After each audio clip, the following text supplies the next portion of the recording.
Yeah. All right, we're officially live. So, Okay. Immoral Acts, if you want to jump, I've seen your name a lot in the Discord, so I trust you. If you want to jump on, you can just raise your hand, but if you don't, that's also chill. No pressure either direction.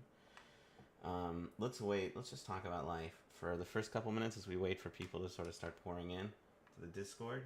Okay, who wants to talk? I can bring him in. I have those permissions. Let's see, how do we get you up? There you go. Now you should be able to speak. If you accepted it. There you go. Hey, Moral, how's it going? Thank you. Much appreciated. Yeah. Never Glad to have been your on the voice. public stage before. We're streaming right now, so, you know. Yeah. Don't say anything embarrassing. Or personal, right? Don't dox yourself. Unless you want to. I mean, that's your prerogative, right? Yeah. Okay, so we're kicking off the stream. Yeah. There's a lot to talk what a about. week. We got Marjorie Taylor Greene's supposed retirement. I don't think so about retirement, actually. I don't buy it. I don't buy it either, but we'll get into that. We've got the appeasement deal being passed as a peace plan, and man, the news just keeps coming out on that one. Yes. The latest is that the White House is admitting that it's not their plan. Oh, this is Russia's plan. We didn't add anything to it. You couldn't. And I don't think they understand that doesn't help them. It really doesn't. You couldn't pay me to get. You couldn't waterboard that information out of me. That's so embarrassing that they just handed them the Russian plan. God, yeah. Dude. If you actually read demanded the plan, that you do this by Thursday. Thanksgiving. Thank you very much. God. If you read the plan, it's very incomprehensible. Well, I'll give it this. This is the first time that Russia's actually started to budge on their ridiculous demands. They're only demanding 3 Ukrainian territories instead of 5. They are saying that Ukraine can have a military, but only half its current size.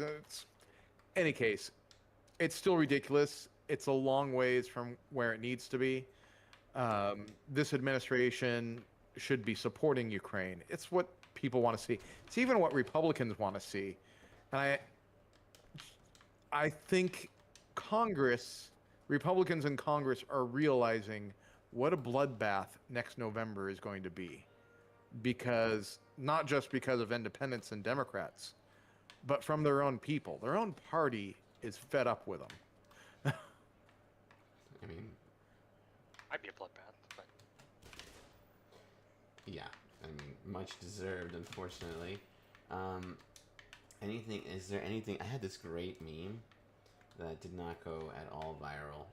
I was hoping. It was basically, and this will segue super well into our next topic, but it was this meme where it was you got the peace plan, but it says made in America, but then it has the Twitter this user is located in Russia thing. Go look it up. It's on the Project Liberal X, all the socials. Okay, that's good. Okay, speaking of memes, I have to shout out to all the Trump and Mamdani memes that are going around this week. God,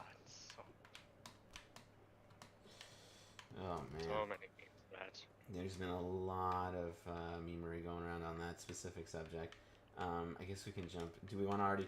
Is there anything else to talk about for Ukraine? Are we already jumping into Mamdani?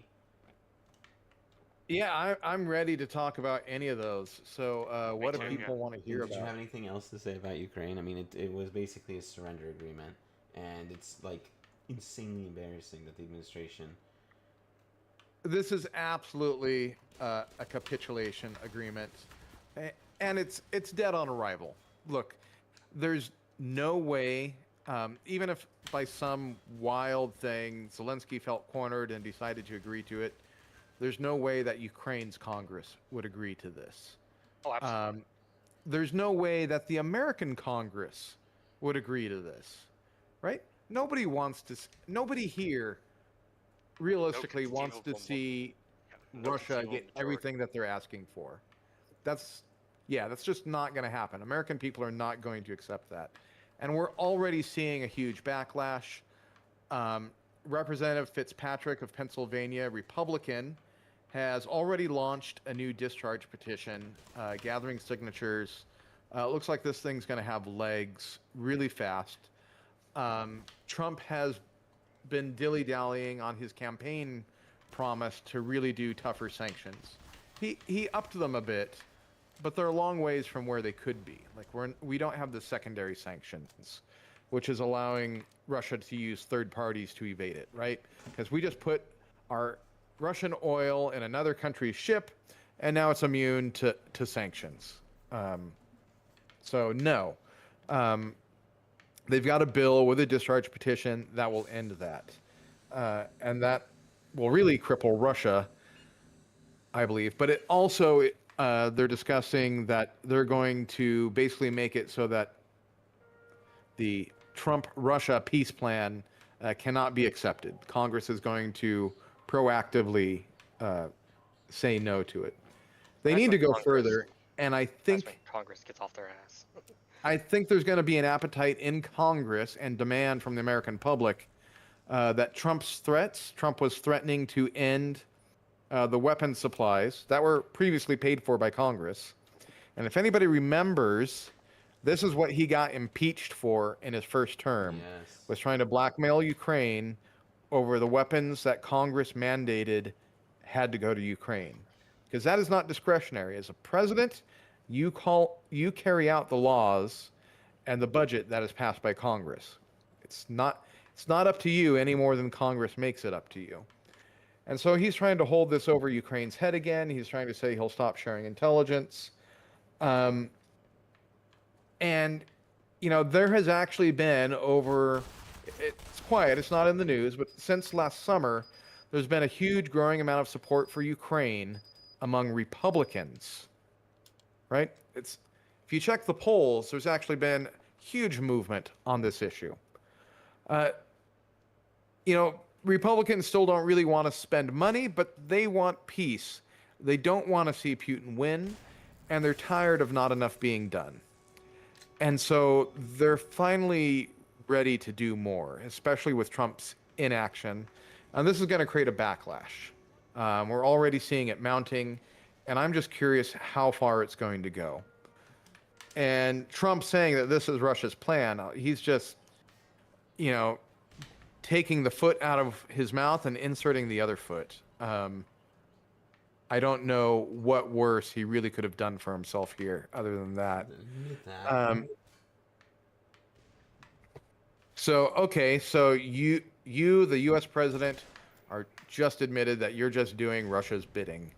And trying to be their enforcer. This is not what the American people want. We got a comment. But- That's I don't know. Yeah. Sorry, I think it's a little bit late. The round one. That's not actually true though. The price of Russian oil is like 20 points discounted relative to the global market price. Sorry, can you repeat that again? Something he said that's not actually true though. The price of Russian oil is like 20 points discounted relative to the global market price. I don't know if that. You may have Yeah, said I'm not that. showing what the difference is. What's not true there? Not disagreeing with that, but that has not. The price of the oil doesn't really have much to do with what people are asking for in the sanctions. The issue is that it's currently too easy to evade the sanctions. And that's always a thing. But there are known shadow fleet vessels and known resellers of Russian oil that are freely doing this, and they're not hit by the price caps. They just basically, they change the flag on the vessel, they turn off the transponders, and there you go. Now you're selling Russian oil for whatever price you want, wherever you want. And someone else picks it up. They sell what we know is Russian oil, and there's no penalties for it. So there are sanctions bills proposed with bipartisan support in both the House and Congress that would end this. And Trump has verbally had on-again, off-again support for these sanctions. Republicans have just been waiting, saying, yeah, we're going to hit we're going to hit Putin with huge sanctions if he doesn't come to the peace table, right? And Republicans have been cheerleading for Trump, saying, yeah, on day one, he's going to bring peace. Day one was 11 months ago. And here we are, and now he's demanding that Ukraine give up everything to Putin, or he's going to cut them off. Of things that aren't costing the American taxpayer anything at this point, because they're bought and paid for, or like the intelligence, we already have that, and it costs us nothing to share. And this is not what Republicans want to see. Republicans want to see a strong president, and this makes Trump look weak because he is weak. In the face of Putin, he has been continuously weak. Now, I'm not going to hold up Biden here. Biden, for all the good that he did, could have been a lot stronger. This is one of the reasons why the Biden-Harris ticket failed, in my opinion, is that if Biden had taken a stronger stance against Russia, instead of all their incrementalism, instead of taking it step by step, Biden or Harris would be in office right now. Americans are tired of the weak pussyfooting around, but sorry if that offends anyone, but that's just talking to people left and right. They don't want that. They want a strong America. We may have disagreements about foreign policy, but people want America to have a position of strength. That doesn't mean invading other countries. That doesn't mean a lot of things. People just want America to be strong domestically and not to get pushed around by Russia and China. And that is, that's even beyond bipartisan. Republicans want that. Democrats want that. Independents really want that. And so when you're looking weaker than Biden, you're just setting yourself up for a disaster. Absolutely. At the polls. It's really not. Trump has been monumentally unimpressive. And yes, this is the weaker Half-Life. It's the one I haven't played, but I played the superior Half-Life. And speaking of weak, now, not to Democrats. Democrats, they're all just laughing at this. But Republicans can't believe what just happened between Trump and Mamdani and the bromance that is now going on.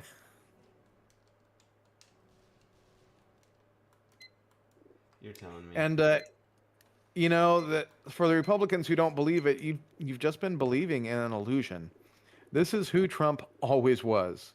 This is who he surrounds himself with. What about Tulsi Gabbard, RFK Jr., and Elon Musk made you think that he won't work with progressives? It's just also what are we thinking? Like, how did he goes from literally endorsing Como to now he's so cool with Mamdani, he's letting him call him a fascist to his face, which is like, question mark, right? Like, what is going on here with that kind of, I've never seen Trump treat anyone with respect that way. Anyone with charisma who's willing to bribe and fluff Trump's ego can control him easily. We've seen this repeatedly, right? How did Elon Musk get there? From being the green capitalist that was being cheered on by Democrats ridiculously, 10, 15 years ago, to being Donald Trump's number one guy. Easy.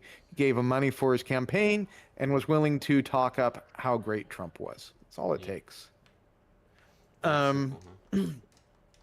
And Musk sold out whatever principles he may have had along the way. I'm not sure they were as many as a lot of people thought they were.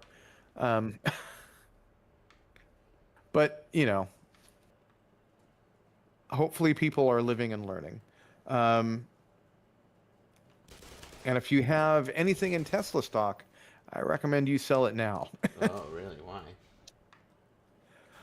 They just about to go through that they haven't. Yeah.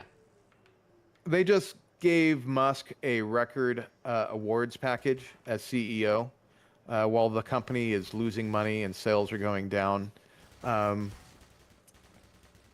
because his cars went from being popular with the left and right to him alienating both, and it's just not a good brand anymore.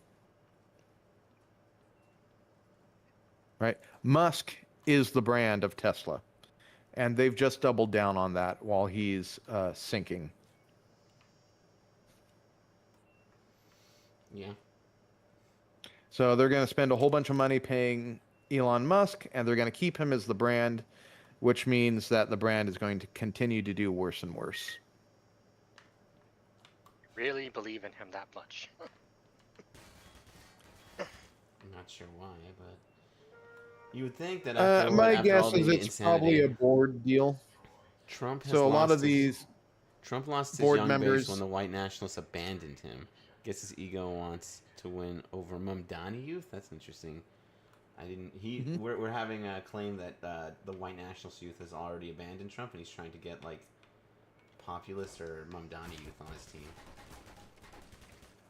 There may very well be some truth to that, because the the Nick Fuentes crowd are starting to leave Trump. They're more behind Marjorie Taylor Greene, No, right? dude, They're y'all they're thought of leaving this, MAGA.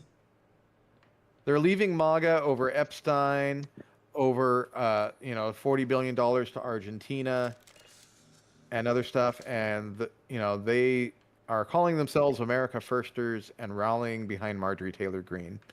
Part of why I don't buy this retirement, I think it's very convenient, and I understand why. I mean, she's choosing her retirement once she's fully vetted in Congress. She'll get the maximum benefits. She will no longer be the lightning rod who's going to be attacked there, because she will be out. There'll be nothing she can really be attacked for. And she is free to move on to try her bid at a Senate seat, or maybe a couple years down the road, even the presidency or something. Okay. I mean, There's no chance that Marjorie Taylor Greene's ego is going to let her be done with politics. She even She said tried to that. run for I think Senate. she said in her message that she's not going to. She doesn't think she's surviving a primary challenge, and that was one of the big motivators. Yeah, maybe not. I think we'll see her again sooner rather than later in politics. But it does make it a very convenient position.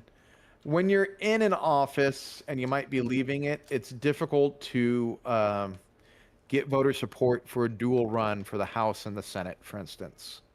Yeah. If she wants to run for the Senate, which she's already kind of positioning herself for, moderating in some ways while also keeping a core of highly activist supporters, she's in a decent position. They said MAGA is dead, but claim America first. I'm sorry. They said MAGA is dead, but claim America first is their new political movement. And Fuentes even tried to claim the populist left should. Yes, each is trying to give something up. So MAGA is trying now. How Fuentes is trying to rebrand is he's trying to rebrand something called. He said that they're calling themselves America First, America Only now. So they're kind of Yes, trying to. this own is the America new brand, Nick yeah. Fuentes, Tucker Carlson, and a few other of your really extremists are making this new brand, distancing themselves from Trump with the Epstein scandal, right? Because a lot of people know what's coming out. So the rats are fleeing the sinking ship. You're going to see a lot more of this in Congress too, except I think it's going to go the other direction. Politically, MAGA was really just like about 54% of the Republican Party. There's still a lot of conservatives in the party. And when MAGA splits itself between MAGA and America First, it's both halves of that are going to end up nowhere, even within the Republican primary. There's just not enough room for them to split and still retain the majority. So we'll see what happens. It might be a chance for conservatives. The America Firsters might have a Pyrrhic victory within the Republican Party where they seize control, but then will get slaughtered in general elections. Which I think the Republican Party is most likely just going to get slaughtered this next November unless we see a severe change of course and dumping Trump and Vance as the leaders of the party. Oh man, how can you dump an That would sitting be- president? I don't think that's. Well, I was gonna say it's never been done, but then you got Biden, who got basically dumped on his. Richard Nixon. That's also true, Nixon. Richard Nixon pivot to Gerald Ford. Yep. And honestly, when the Epstein stuff comes out, Trump needs to be looking to someone, possibly Vance, to take over and pardon him. I wonder if Vance would do it. I wonder if he'd just be like, nah. That would be funny. Do you think Vance has any principles that would stop him from doing it? Well, I mean, what would he would do it? He would. Yes, he does. The one principle he has is, I want to be president, and if there's the question is, he's just gonna do a political cloud calculation, and Yep. if it doesn't make sense politically to do so, then he's not. Yeah, there's a principle there. Not a very good one, but a one nonetheless. Yeah. Well, I'm not sure that no matter what, there's if Vance takes over, I don't think he has any re-election chances at all. It's tough when you have Vance maybe is one, rather you know what I'm saying? unpopular in the party. Nobody's rallying behind him as their standard bearer.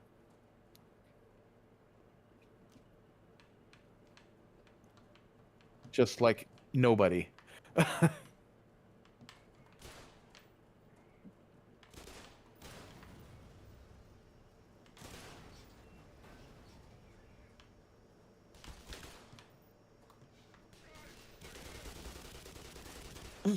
Nah, I'll get my popcorn ready though if I can see Vance and Marjorie Taylor Greene on a debate stage for the presidency.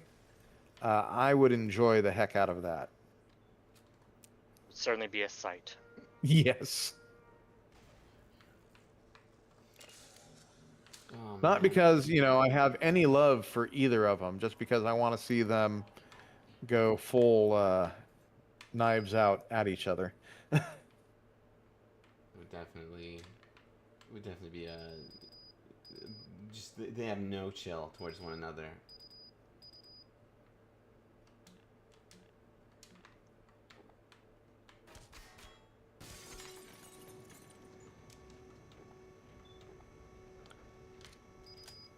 Yeah, so it's going to be interesting for Republicans. I think we may see more and more discharge petitions forcing Trump's hand.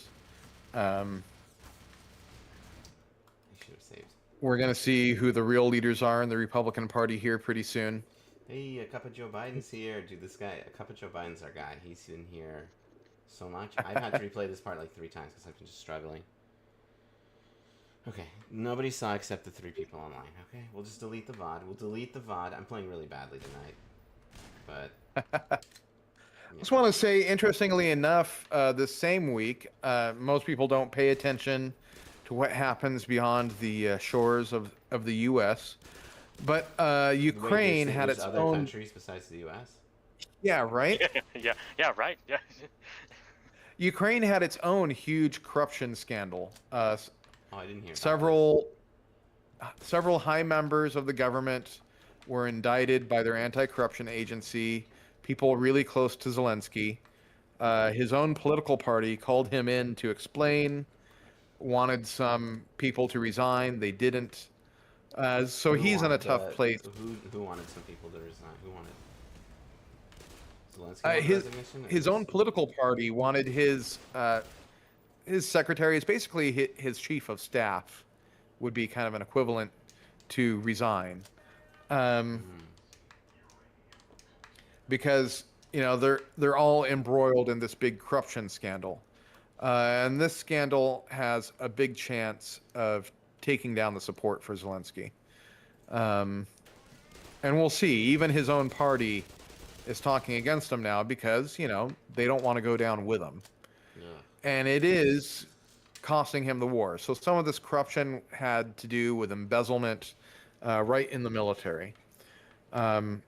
So this is bad, particularly bad for them. And then on the heels of it, he has this treaty thing, not treaty, the Surrender appeasement plan. agreement. Let's just call it what it is. So they've got to deal with that over there in the middle of a war. Now he's kind of safe because while the war is going on, there can't be elections. If Putin had half a brain, and I will never accuse the Russian leadership of having that much intelligence, he would have a ceasefire long enough for Zelensky to be removed, for them to have elections. Yeah, I agree. Because, I know that Putin really doesn't like Zelensky and wants him out. Well, right now, the Ukrainian people would remove him if there was a ceasefire long enough for them to hold elections. But that's not going to happen. Ironic. He was elected on anti-corruption. Now this happens. Yeah, it's really tragic, especially because Ukraine is it's unfortunately known for having. You're supposed to be the servant of the people. Unironically. Yeah, well, you'll find that in politics, usually most things are the opposite of what they say they are. True. Yep. Servant of the People was the name of his TV show. Yeah. That's pretty funny. I was being a dumb joke. Yep. Which last I knew you could catch on Netflix, but a TV show about a public school teacher who ends up becoming the president of the country. But the truth is that Zelensky, just like Trump, is a TV personality turned president.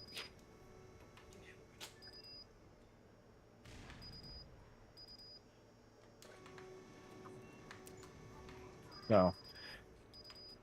And I'm not sure those work out so well. No, I'd say they don't very often. I don't know. I think Zelensky seems good, but I'm not really sure, man. I just know I support them during this tough time. A wartime election. I mean, the U.S. was able to do it in 1884. I think can do it somehow. So here's the thing about wartime elections, and David, you obviously will hold me accountable to this. They're a lot more tough to pull off now than say in 1884, and a big part of that is just that you can relentlessly shell there's polling that will tell you exactly what areas to suppress the vote at, and it's enormously. Well, there's a big difference between a wartime election and an invasion election, right? When a portion of your country is occupied, yes, and a significant portion of the population cannot vote because they're under occupation, right? So how do you have a democracy in the United States, for instance, if the entire Eastern Seaboard was under occupation and the people could not make it to the polls? Would that be considered a fair election? When those Americans have no ability to vote and be represented? And the other thing, the reason so many European countries have this in their constitution is that during World War II, the Nazis occupied countries. They didn't actually just take them over and make them a part of Germany. They had sham elections. So ostensibly, for instance, France was supposedly still France. Yes, but the Nazis called for elections and they controlled the elections. And then they put, Nazi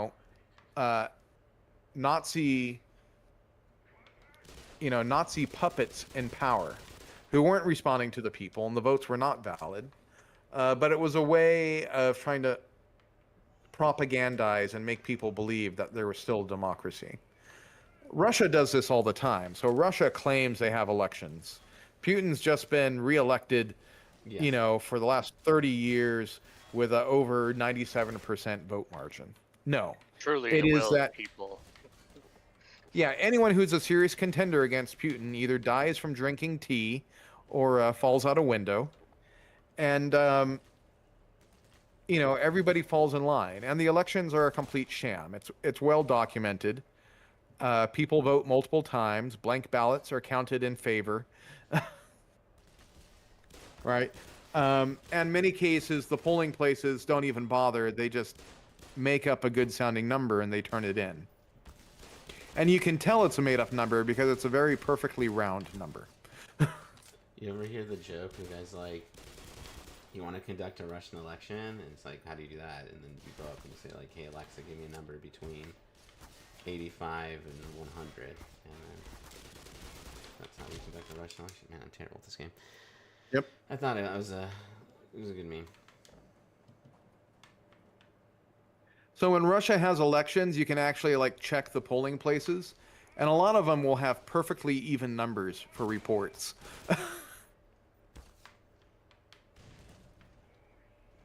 You know, real elections are messy. The numbers need recounting, and people don't vote in numbers that end with triple zeros. Like you said, numbers. Yeah. I know that's been an issue.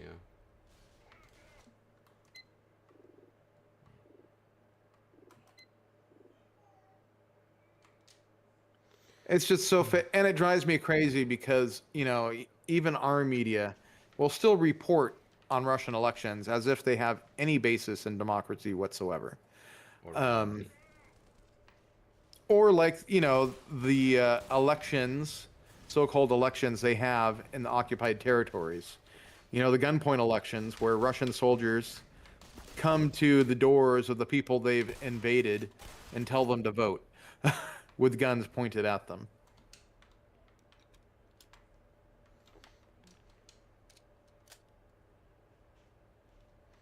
So we got a question. Hold on. I think Cup of Joe Biden asked something. Scroll over.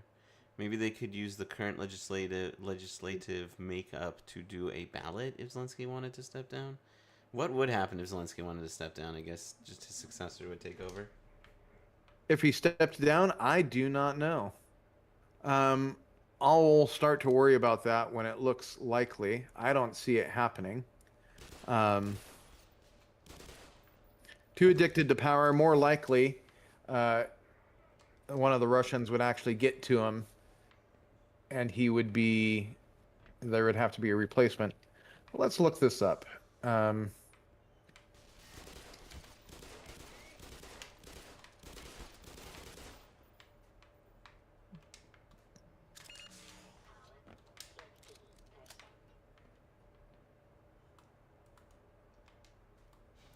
Okay.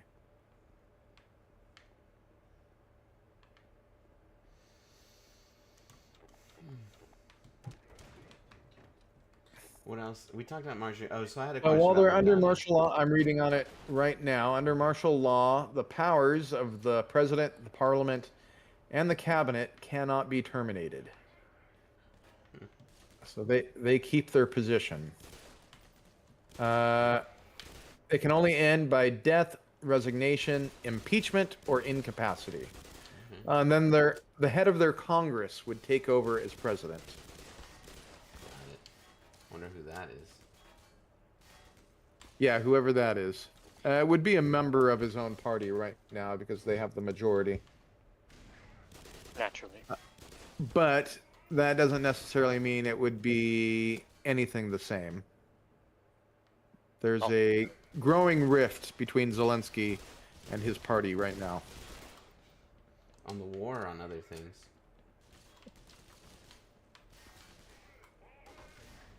Yeah, even with the war on, because No, is the rift related to the war? Or is it related to corruption? What's it related to? it's related to the corruption, yeah. I think there's I'd really divide it mostly into two groups. There are those who are benefiting from the corruption, and there are those who see their country being destroyed and their sons and neighbors dying because of the corruption, right? Um, and most of the people are behind those who are against corruption. Corruption in a time of war means death, Yeah. right? Truly. Yeah. So this isn't. That's one of the huge differences between corruption in Ukraine and corruption in Europe or the U.S. is that an act of corruption in a time of war means people dying. It means Lot that more. Yeah. defenses are less than adequate, and whether it's civilians or military, people are dying for the corruption, right? If someone's getting unfair embezzlement of public funds, those are typically funds that should have gone to the military or should have gone to protection and relief for civilians who desperately need it. So anyone who's taking illegal gains from the government is doing so at the expense of lives of Ukrainians. And this, happened during World War II in America. There were war profiteers who got people killed. We have a lot of regulations that we have today in order to stop that. And we had very serious trials about people who used the war to sell fake goods to the military, for instance, in order to get rich quick. This is a legal problem. This is not something that, despite all the propaganda, is unique to Ukraine. And I want to say Ukrainians believe this. Keep in mind that not all Russian propaganda is aimed at the West. And just because it's Russian propaganda doesn't mean Ukrainians are immune to it. So there's this big perspective on corruption. And we'll often get these polls of corruption that say, oh, Ukraine is so corrupt. But usually those are a perception of corruption index. And what happens if you call a country corrupt often enough, people believe it, they perceive their country as corrupt. And if you're just measuring perception, then it is more corrupt. So what is actually measured? Do look at those polls carefully. And actually the most recent polls out of Europe for the last 4 years all clearly show that Hungary is the most corrupt country. Not a shocker. When you get down to the actual data. It's not even close. And it's actually surprising because usually the most corrupt countries are Russia and anyone next to Russia. If you have Russia as a neighbor, you have a corruption problem because Russia is actively working and using its hybrid warfare to corrupt your nation. Another thing that just happened this last week was there was an attack on a rail line in Poland. And they identified the two men who did it. They were Ukrainian citizens who crossed the border from Belarus because basically they betrayed Ukraine and they fled to Russia. And they're working for the FSB, right? But you have that type of corruption, and those people, because they were Ukrainian citizens, could move more easily in Poland to attack the rail lines. And the rail lines were the main transport for military aid to Ukraine. But there have been, over the last few years, hundreds of sabotage acts tied to Russia in Europe. And we're talking serious acts that include up to and including assassination. And this is something that the entire West needs to get serious about. Yeah. I often hear this. Go ahead. Trump's really trying to push this right now, and some of the congressmen as well, the Russia collusion hoax, right? Yeah. People went to prison because it was proven beyond reasonable doubt to a jury that they had colluded with Russia to try and influence politicians. Look up, so the most famous one is Jesse Benton. You can Google him right now. Former Rand Paul aide who went to work for the Trump campaign, who was caught taking Russian money and was supposed to use it to influence and help Trump. Trump pardoned him, and he got caught on remaining evidence still trying to do it. So he got indicted again and went to prison. So it's not some kind of hoax when you do it. Also, I'll remind people this week that when you take a pardon, it means you're admitting that you were guilty. Pardons do not go to people who are found innocent in a court of law. Pardons are for people who are guilty. There's actually a Supreme Court case that's handled this that says, yes, if you take a pardon, you are guilty. You are admitting your guilt. You're just avoiding any sentence. I didn't know that. Huh. Cup of Joe Biden wants to know our thoughts on the peace deal. We did go over it. I don't think Dave is very favorable on it, is what I gathered. Putting it mildly. Not very favorable on what? The peace deal, quote unquote peace deal. Cup of Joe Biden. It's not a peace deal. Yeah. Surrender agreement, as they say. This is a Munich 2.0, basically. This is when Hitler wanted a piece of Czechoslovakia, and the Allies gave it to him, right? Yeah. And the piece of Czechoslovakia he wanted was the most fortified and defendable part of Czechoslovakia. He took that part because he knew once he had it, it would be much easier to take the rest. And Putin's going for something similar here too. He just wants 3 territories, but they're the 3 territories where all the front line defense lines and fortifications are, right? Yeah. If Ukraine gives up those, then Russia could attack again, and they would not have the defensive lines that have chewed up over 500,000 Russian soldiers this year. He also wants the army to be halved. He also wants no Yep. NATO, like... And I don't think that part means much because it's easy to get around that. Say, okay, yeah, we have half the men and women in uniform we had before. By the way, all of you, you're in the militia. I mean, you can't train your soldiers as well, but yes, I agree with that. So yeah, I'm not so concerned about that part. It's ridiculous. But I don't think that would actually hinder Ukraine much. Peacetime Ukraine needs to shrink its military. Just in terms of people who are active in there so that they can revitalize their economy and re-equip their military. And you can rotate people in and out. I'll point to Israel, which has, a so-called universal draft. But the durations of that draft is relatively short. 2 years? It's just a couple years for most people. And so because most of the population is in it, you can call up almost the entirety of Israel's population into active duty when needed by rotating out a much smaller population. So those limits, yeah, they're not as bad. Now, the whole thing about Ukraine not being in NATO, that seriously hurts NATO. I don't know why NATO would ever agree to that. Right now, Ukraine is the most elite military in the world. True. With ease. In fact, just recently, some Ukrainian trainees, were new young men who had not been formally trained. They went to NATO training, and they had mock exercises with their trainers. And they're just like, well, we're training for real war, so we have these commercial drones, right? These are not militarized drones. They're not dropping weapons or anything. And they use them in the training exercise.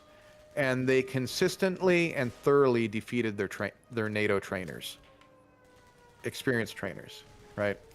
Just with what little they knew from Ukrainian society of tactics.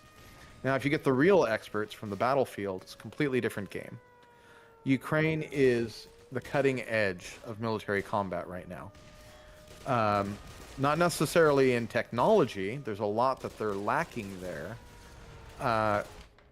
But when it comes to actual combat and modern tactics that win, Ukraine is easily the most elite, best soldiers in the world. At what point does Putin just give up? What would that entail?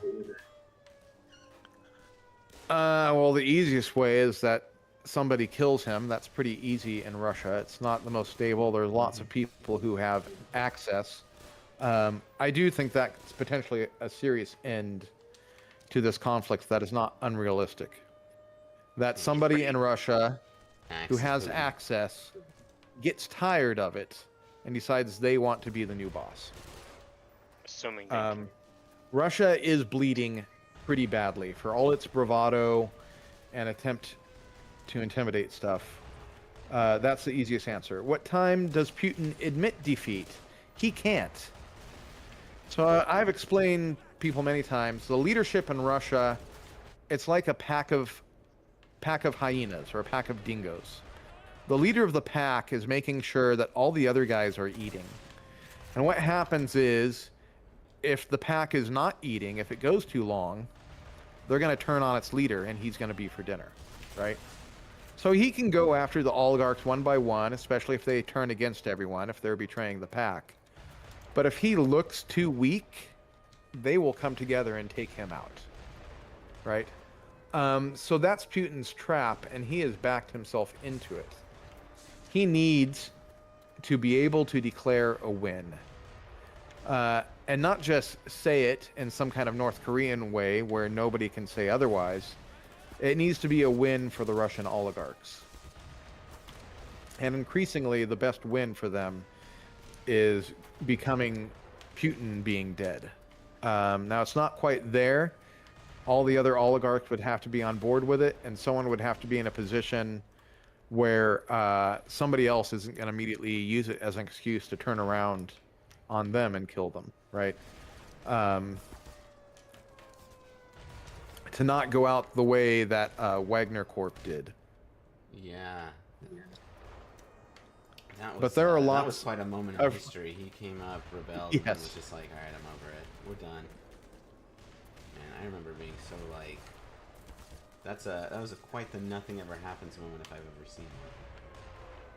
Oh, yeah, well, they caught his family, so he decided, that was the dirty little secret. KGB caught up to his family, took him hostage, and he made the choice. That's really...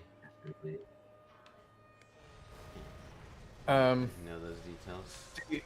What else is here in this ridiculous appeasement plan? Russia would be invited to rejoin the G8.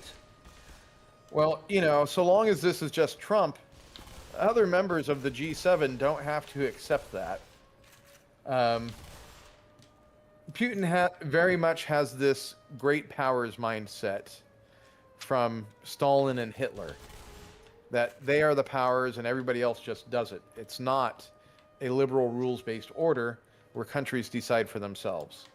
So in his view, France and Britain and everyone else just have to do whatever Trump tells them. But there is no such thing. There is no commitment. Same thing with NATO. And keep in mind, nothing stops NATO from being dissolved voluntarily tomorrow. All its members can just leave and form a new organization. I actually think that would be a benefit to all the countries because I think I'm gonna use the restroom. the NATO rule set is a relic of the Cold War, right? The Soviet Union is not around. Some countries like Hungary are definitely not our ally. And we should not be in alliance with them right now. And there needs to be some more teeth. After the Cold War, most of the NATO member countries stopped meeting their commitment to military defense. They stopped paying the 2.5% of GDP into their military. And they coasted off of the U.S. being big and strong and having a huge military, and so they don't need to pay for their own defense. And that's changing now because Russia's a threat and Trump is not there for Europe. But it needs to not go back that way in the future. And so a NATO 2.0 would be a good thing.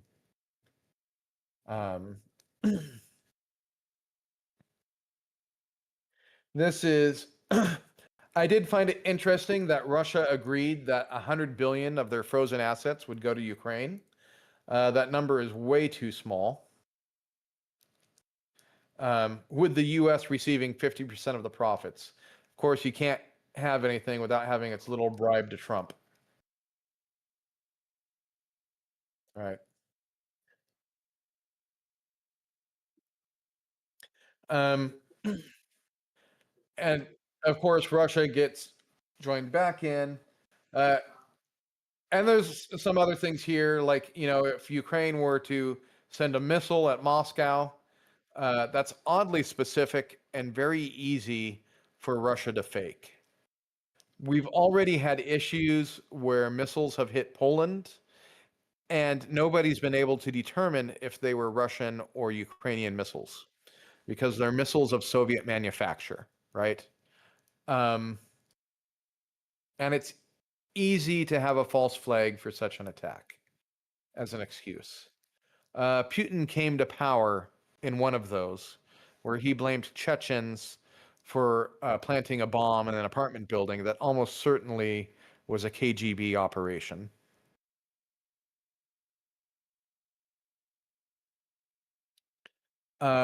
But any case, yeah, this whole appeasement plan is Russian fantasy.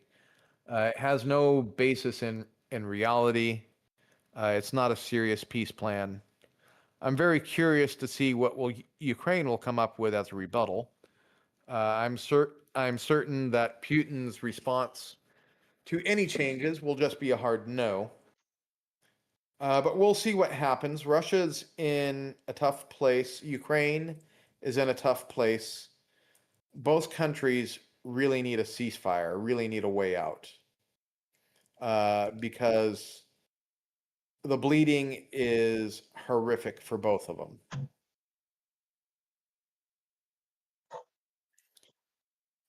Wars frequently do not have a true winner.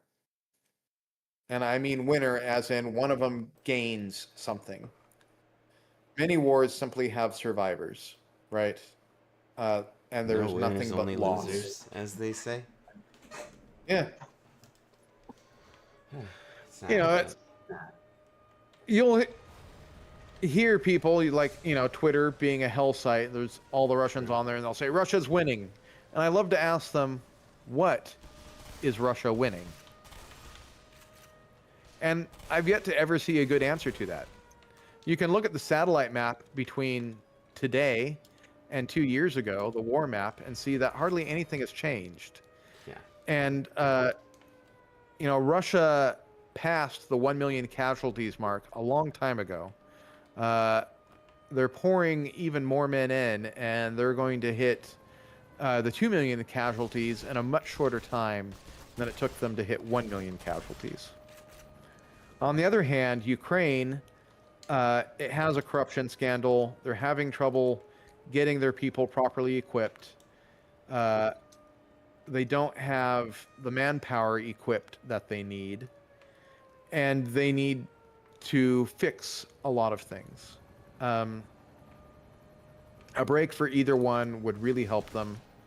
Russia is already, and it's not that, I want to say both countries are counting on foreign support at this point. If China had not bailed out Russia, Russia would have already lost this. If North Korea had not bailed out Russia, Russia would have already lost this. If Iran had not given Russia their drone technology, Russia would have already lost this. On the other Ukraine hand, the lost same... a bunch of times over if they did not have allies either. So, I mean... Exactly. I was just about to get there as well. So, both sides are getting material support. They're absolutely dependent on it. Russia is also getting manpower support. Now, Ukraine, in a way, has too. They're getting volunteers. There's at least 1,000 foreign volunteers there, which is down significantly from what it was at the beginning of the full-scale invasion. But those volunteers are highly dedicated, very key, I think, to Ukraine's war effort, bringing in foreign skills and expertise, among other things. A lot of those volunteers can work as trainers, for instance. if they have foreign military experience. And that is one of the reasons that Ukraine has become such an elite fighting force, is they have been taking the best training lessons from all the Western countries, incorporating what works and discarding what doesn't, to where even recruits can beat NATO trainers now. That's pretty. Ukraine is still really far behind, frankly, because of the USA, because of the loss of heavy weapons. And Ukraine, coming out of the Soviet Union, had lots of heavy weapons. They had a massive fleet of bombers and fighter jets, and a young Senator, Barack Obama, oversaw the destruction of all of them. The Budapest Memorandum didn't just require Ukraine to hand over its nuclear weapons. They did that in the 90s. Under Clinton. But yeah. yes. Yeah. In the aughts, once Clinton was out of office, the U.S. came back, Republicans and Democrats. Senator Obama was one of those on the delegation. And they decided that in order for the U.S. to keep giving money, which is part of the Budapest Memorandum agreements we do, then Ukraine needed to destroy the capability to deliver nuclear weapons, right? So they still had artillery launchers capable of launching tactical nukes. They had planes capable of dropping atomic bombs. And we made them give up all of that. We made them destroy it. That was a bit of hybrid warfare even back then, because Russia was really pushing for that, and they succeeded, saying, hey, look, Ukraine still has nuclear capability. They said they'd disarm, but they have the scientists, they have the long-range missiles, they have the planes, they could rearm tomorrow. Which is true, and actually, in many ways, is still true. Ukraine has greater capability, in my opinion, for a powerful strategic nuclear arsenal than Russia does. There's no point in really developing that in this current war, because it's not going to help them. A single nuke would turn them in a pariah state, and they would lose all international support.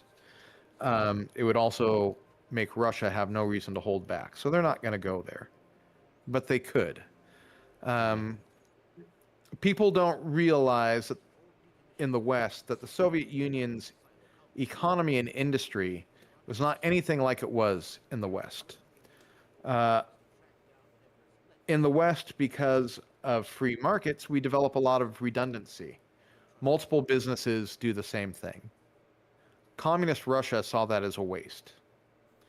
So if the country needs a tool, say like calipers, to measure something, they make that in one place. They made that in Armenia. And Armenia was the only part of the Soviet Union capable of making calipers. Same thing with intercontinental ballistic missiles. Those were made in Ukraine. Yes, Russia stockpiled a lot of them, but they were made in Ukraine. Nuclear scientists, those were in Kyiv and in Minsk. Some of them in Moscow, but a lot of it was in other places. And when the Soviet Union collapsed, Russia ended up with huge stockpiles of stuff and no longer having the capability to manufacture most of it. That is why we're seeing the wheels come off Russia's war machine. That is why their soldiers now ride motorcycles, Chinese-made motorcycles, into combat. They just don't have most of the military equipment, and they don't have the capability to manufacture it. They had to go to North Korea to get artillery barrels, or having to go to China to get all kinds of stuff. We got a question. So we got a cup of Joe Biden asking if he says if NATO dissolves, would it just become a European defense community? The answer is if it dissolves, then you just have the EU defending the country, not the U.S. If the U.S. leaves, it just becomes basically a European defense community. Yeah, if the U.S. leaves, but NATO dissolving doesn't mean there not be a replacement. There is a need in the West for collective defense. The 20th century is solid proof of that. I would say even 21st September century. 9/11 and other things more recently, Russia's current threats, China's current threats. You look at China threatening Taiwan and all of that. There is a need for liberal democracies to defend each other. Otherwise, totalitarian countries, together or alone, will pick off the free world. This is why we even form governments in the first place, is to come together for the common defense of all. So there is a need for a common defense treaty. My point is really that NATO needs to be updated for modern times. And within the NATO treaty framework itself, there's no way to do that. You can't update NATO without complete unanimous agreement.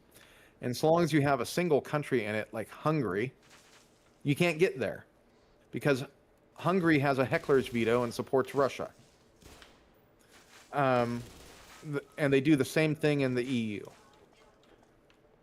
So we need a NATO 2.0.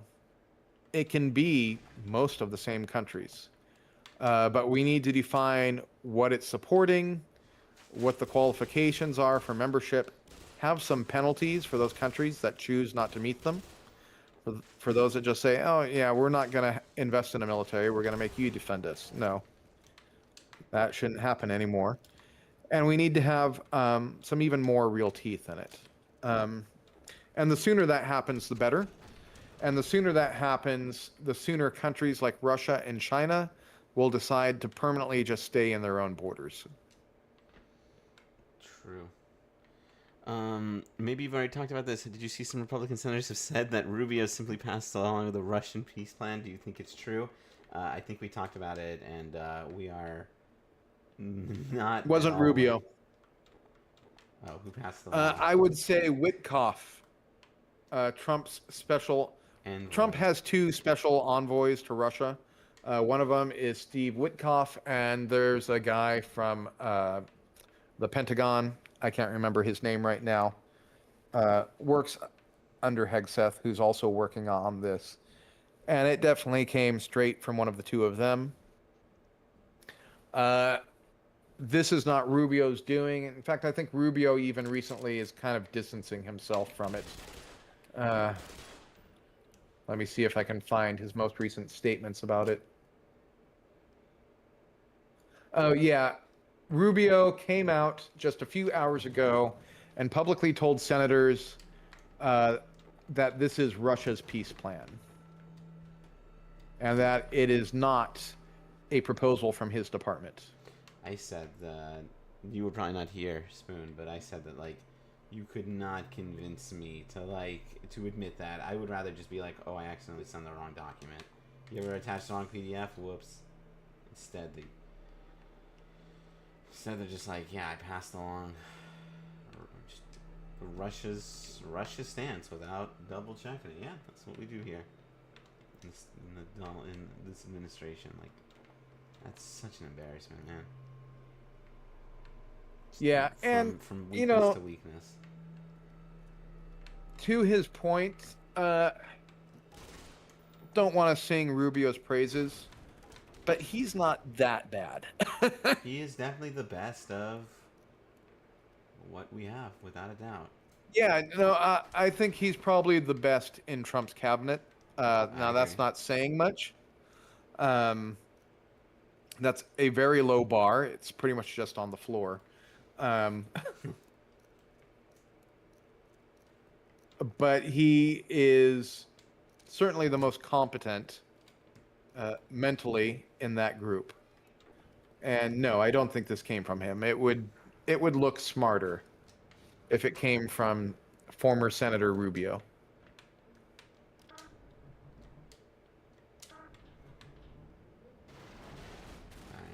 I agree fully. But I do think that there will be a scapegoat for this pretty soon, and it might be Marco Rubio. I think more likely Witkoff himself, who does bear actual responsibility for it. I think that he may be the one to have to fall on his face for this one. Who falls on the sword? And I don't know if Trump's going to figure out that the only way he gets out from this with the public is to do a complete 180. This incremental backing off from it is not going to win over the American public. I'm not just talking about us liberals. It's not even going to win over the Republicans. Does he? I just like. Sometimes it feels like Trump. Like, is it just true that Trump doesn't like really know what's going on? Because he does. Like, it does feel like he switches between like.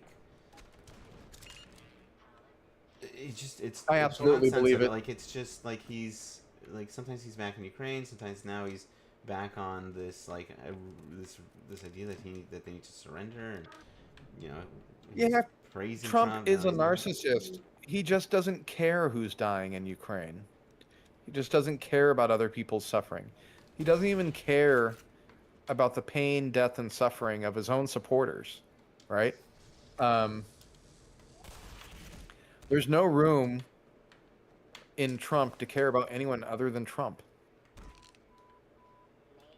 And Republicans may finally, slowly be waking up to that. Maybe. They're at least waking up to the fact that he's guilty in the Epstein files, and he's not the strong statesman on the national stage that they thought he was. Okay, that's something. And I know a lot of people, because I've spoken with many Republicans and others about this, like, oh, he was so strong in his first term. Trick is, no, he wasn't. In his first term, he still had to listen to Republican senators like John McCain because he needed Republican support. And now those senators need MAGA support, or they did, until he started burning all his bridges here. We're going to see congressmen acting more and more independently as Trump becomes less of someone they need to attach themselves to and more of a dead weight to their own political prospects. Yeah. We got a question here. Doing about face seems to be his thing. See Mamdani. We were just talking about this. I actually have a friend. I didn't tell you this. I want to talk to you while we were talking about Mamdani. He still thinks that Donald Trump, he's still one of those people who's like, no, Donald Trump doesn't make mistakes. He's just 900 IQ, and you libs just don't get it. And so his cope, I guess, for the whole Mamdani exchange is that he believes that, this is the cope, that he thinks that Mamdani is going to inevitably fail because socialists don't have like the best track record, and that he just wants to be able to put himself in a position where he can't be told that he is that like no one can go up and say like, well, Trump didn't set Mamdani up for success, and he wants to quote unquote set him up for success knowing that he'll fail because he thinks that that's how it's going to go. I don't agree with that, but that's the cope I've been hearing. Yeah, I think that's way someone thinks Trump's much smarter than he's ever shown himself to be. Yeah. No, and I do think Republicans need to wake up that Trump has lots of socialist policies himself. Yes. There's a meme I love that points to Trump as being basically the next Mao and how his policies are so similar. I saw that meme. I think we might have made that meme with Project Liberal. Depends on which one. Question: on that note, who is most likely cabinet member to get axed, and what will happen before or after Christmas? The thing about it is, Trump isn't really axing people very much these days because he was, unlike the previous time where he hired based on who he thought, or at least was told was the most competent. Trump is currently hiring on loyalty, so he doesn't really have a lot of things he disagrees with many of his people on. So there's just not going to be a lot of axing. They're all loyalists, and at the end of the day, that's all Trump cares about. That, and the reason why he might terminate people is if they become too much of a public embarrassment. I don't even know about that. I mean, Right. like, what happened to like the Signal Gate came and went, and I didn't. I think that was really the falling out between Trump and Musk, was that everything that Musk was doing with Doge started becoming really unpopular. And when Doge and Elon Musk started polling really badly and dragging Trump down, Musk got shown the exit. Um, and then there was bad blood on the breakup between the two of them. Not But it was the anymore. He's fact hanging that, out now. Now it's all good. Apparently. yeah. And so, yeah, I think that as a result of this embarrassment on the appeasement plan, that somebody else, and it may very well be a scapegoat, it might not.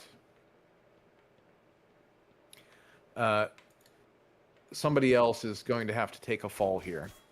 But as for like the army of incompetence, like RFK or Hegseth, they'll stay because competence doesn't matter to Trump. Loyalty does.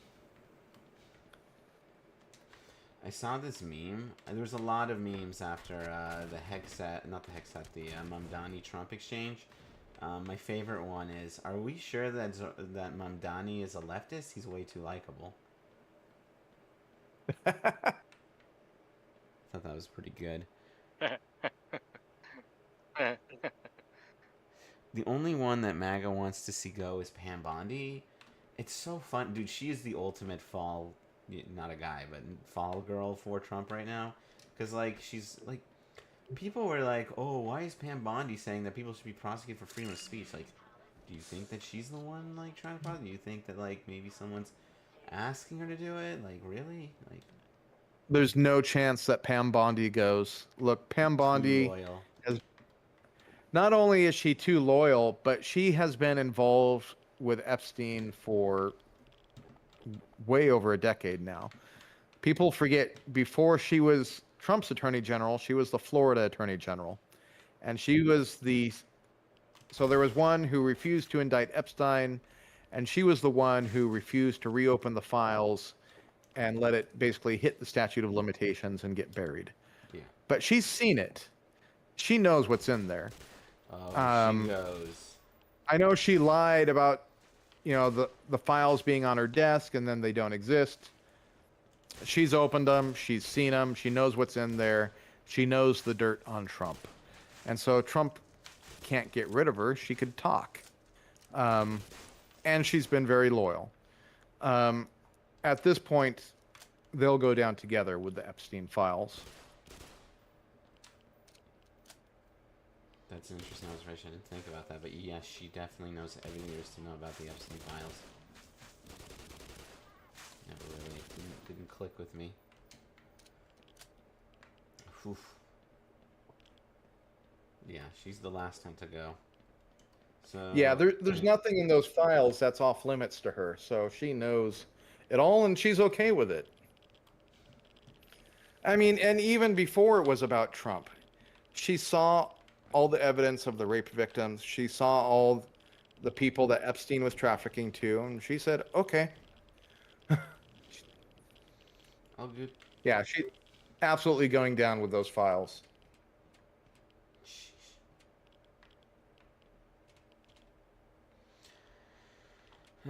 So you really think no 4D chess? He just literally fell for Mamdani because they have some overlap in policy, and Trump's just like easily manipulated. That's basically that's the official what we're going with here on this. I'm not saying it's wrong. Oh, Trump doesn't care that much about policy. Yeah, The only policy Trump cares about is power. Power to him. We did talk about MTG a bit. So before we what are we thinking? Senate? She left because Trump said no to her Senate ambitions. Are we expecting? What's our expectation here? Are we expecting her to go for Senate? Are we expecting her to go for president? I understand why she resigned. Oh, I understand why she's an opportunist. Right now, I expect her to go for Senate sometime next year. that doesn't prohibit her from going for the presidency in a couple years. If she thinks she sees a path to the nomination, she'll take it. Yeah. Can't say I disagree with that. Marjorie Taylor Greene, she's another MAGA narcissist. It's all about her. And she's not as dumb as people think she is. There's a lot of Congress people who play dumb. They play dumb very effectively because it gets everyone to underestimate them. She's But they 900 win. IQ. She's the smartest person. No, I'm being a joke. I'm joking, but she's much smarter. Yours. She's smarter than Trump easily. I mean, bar on the floor, but we'll take it. Yeah. Yeah, no, she's several times smarter, and I don't mean that in a good way. She's smart the same way a sociopath can be smart, right? Lots of intelligence, low on morals. Everything is about her, which is why America First just fits her so well, because to her it just means me, me, me, me, me, me, me.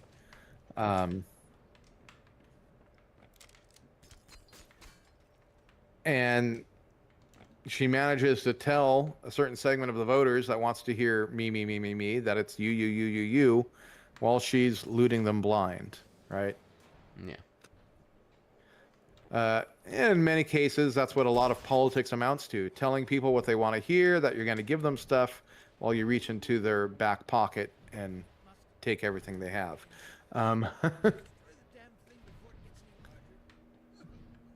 The art of politics in a nutshell. Yeah.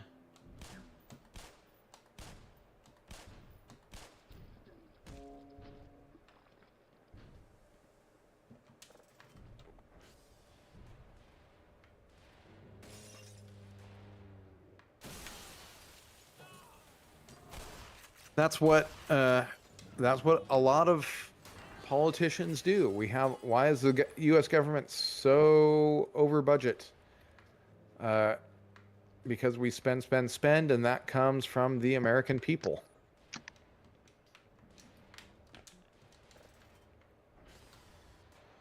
If you're not a baby boomer, then that American debt, that's you. Yeah, that is true. If you're a baby boomer, then you plan on dying before the bill comes due. The rest of us are all paying it. And we're already paying it.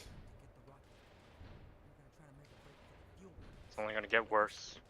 Only going to get worse. And honestly, everyone here who's under the age of like 55, you're going to live to see this country be faced with some very tough decisions. This may not be especially after the Trump budgets. He is exploding the deficit right now.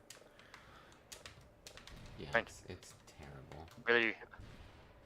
And not only is he exploding the deficit, when Democrats have exploded the deficit, it's not like Biden and Obama were kind on the deficit. Clinton balanced it. But you at least got something for it, right? You got better services. Trump is managing to gut, food assistance while still exploding the deficit on stuff that just benefits him.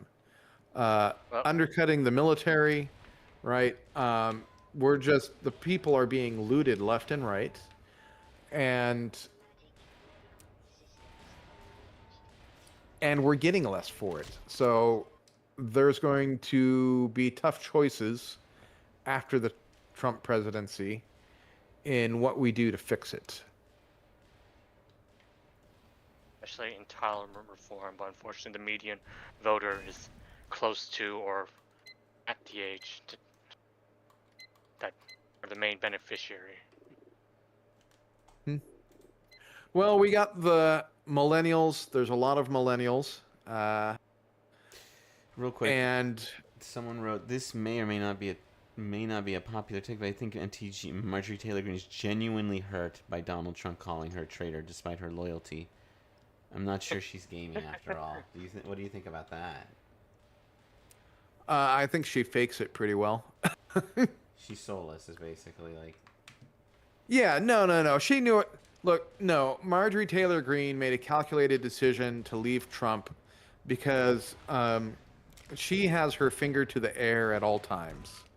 She saw where things were going with the MAGA base that Trump just doesn't, right?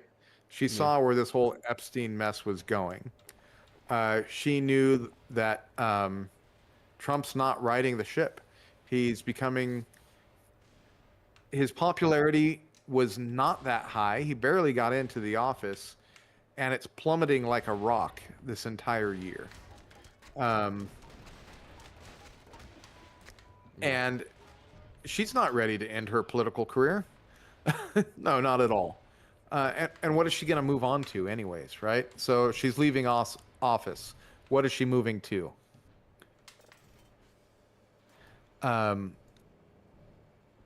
It's not like most of these congressmen have these great other careers out there just waiting for them.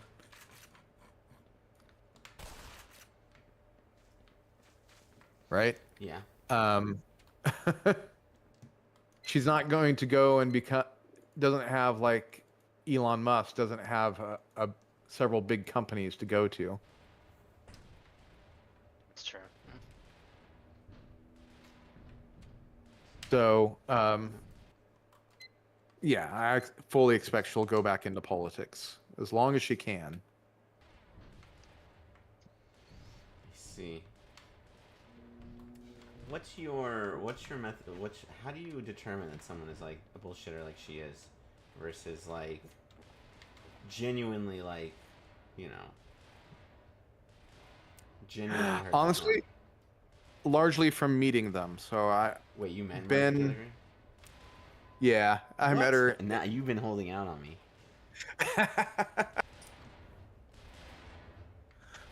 It's not like I talked to her. I saw some of her constituents interact with her.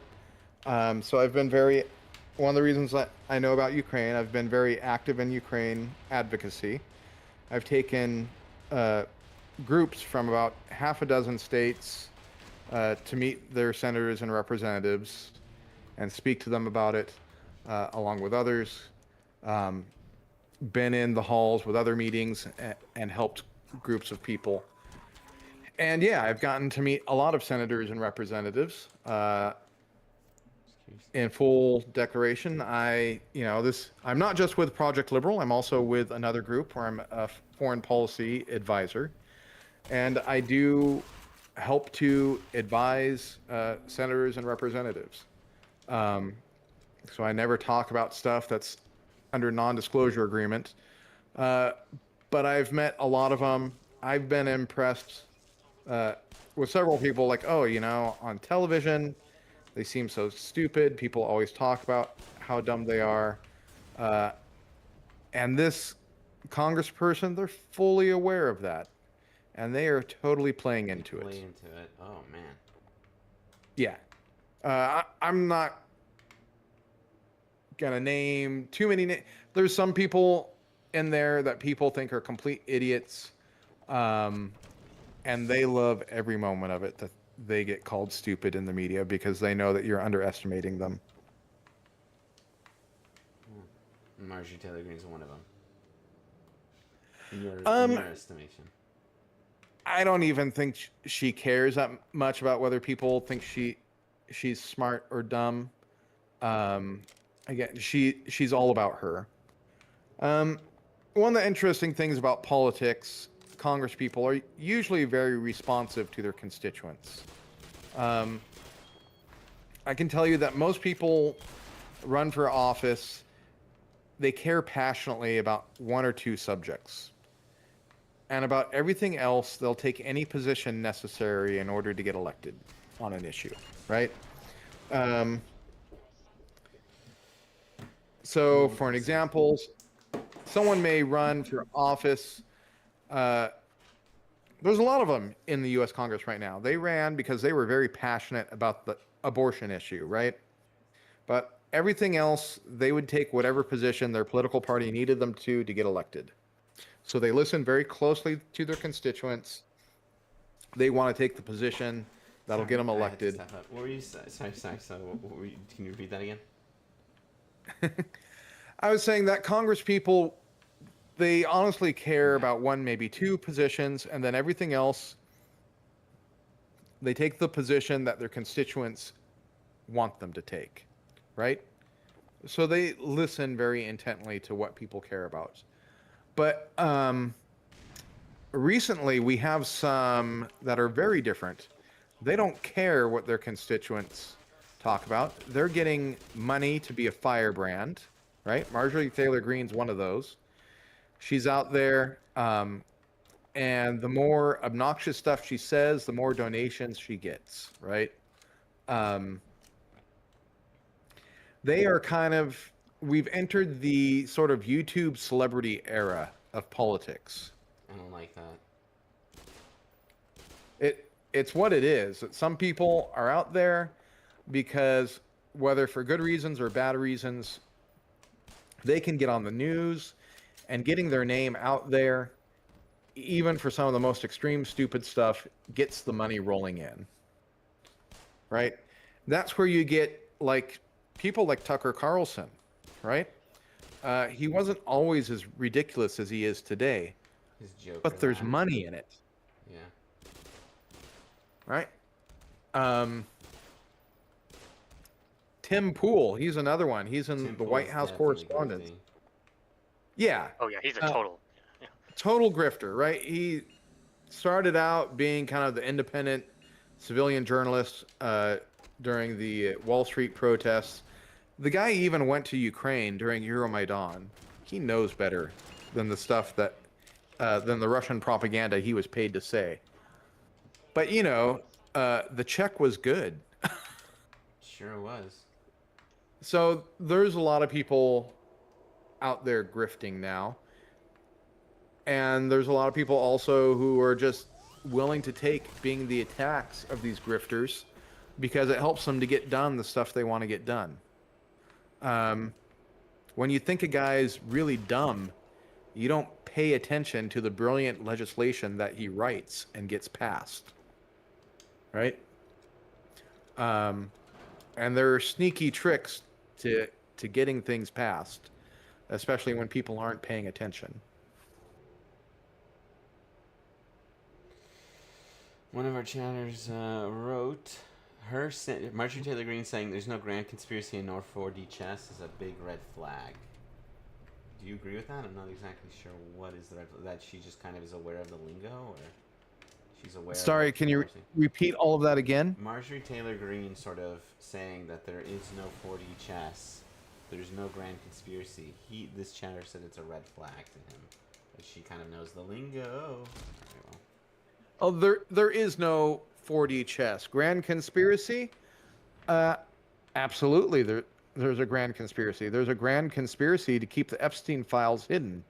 Obviously, we're seeing that play out in broad daylight. It's not some super intelligent conspiracy. The vast majority of people obviously see through it at this point. Yeah. But to pretend it's anything other than a conspiracy to protect the guilty is ridiculous. Yeah.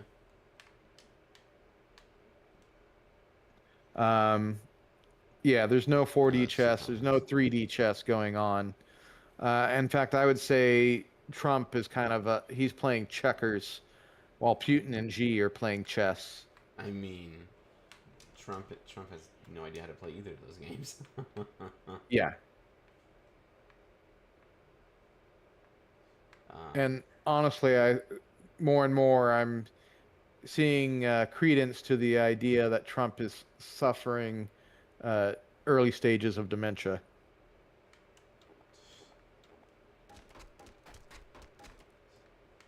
But, I'm not qualified to talk on that. Yeah. I'll be honest about that.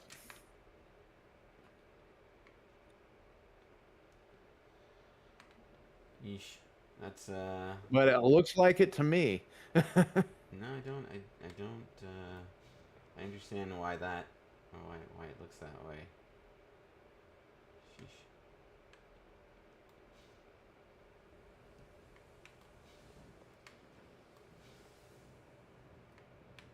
Um, the other topic we can talk about. I mean, it's mostly a meme at this point.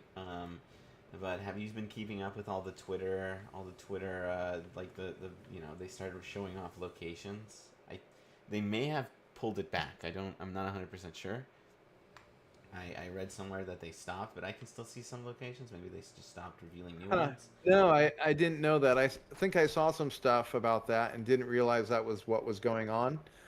That would be great. So what I read And I was don't that see Elon Musk as being the one to do that, well it because happened.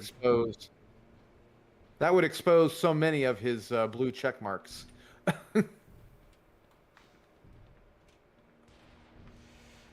So he did do it, or his team did. Someone did it, and they exposed like the fact that some really like just like so many people that are actually like we're it's just like really just like it's really just like Indians and Pakistanis like arguing with each other, and we're just kind of listening. Yeah. Yeah. That change is one of the greatest changes ever made. It may have gotten repealed, so don't get too hyped on it. I read somewhere that it got repealed. I don't know if one of the chatters can confirm whether or not it got like pulled back. I checked and I could still see people's locations, but maybe they just stopped doing it to new people. I don't know. But yeah, a lot of you can now go on the internet and just see where people are from actually and where they signed up. So you get to see where they made their accounts, and then you can also see where they're currently connected from. And so there were a lot of people from like Nigeria was like a really popular one that I was not expecting. There's a lot of Nigerians with opinions or trying to pretend to be Americans for whatever reason. Syrians? Damn. Nigerians I were was up expecting there. more Indians Asian. and Pakistanis were up there. I saw Bangladesh pop up a few times. Not as much Russia. So as those I are was major. expecting. Nigeria's one of the largest most populated countries in Africa. Pakistan and India are major populations outside of China, right? If you want a large population of Muslims, Pakistan's a good place to go. So if you're putting like troll farms and stuff somewhere in the world, those are easy answers. So yeah, I easily believe them. Okay. I mean, yeah, makes sense to me. So It's my can confirmation someone, bias. yeah. Can someone look up? I'm curious if it was like pulled or it's gonna be pulled, or if there was any confirmation on that. Supposedly it's gonna get pulled because people didn't like being exposed. And it is endangering it's endangering the money. It's like, why start a bot farm if it doesn't work? You know what I mean? Like, what's the point? It was even so advanced that it would tell you if the user was like, if it detected a VPN, which was like, that was like icing on the cake right there. I said this before when when the website was updated to hide people's likes. Like, you used to be able to see people's likes, and now you can't. When your social media company is like on team censorship and is like openly like pulling information that you can view, like that just means your social media website is like turbo cooked. Like, it's not just a little bit cooked, you know what I mean? Yep. Yeah.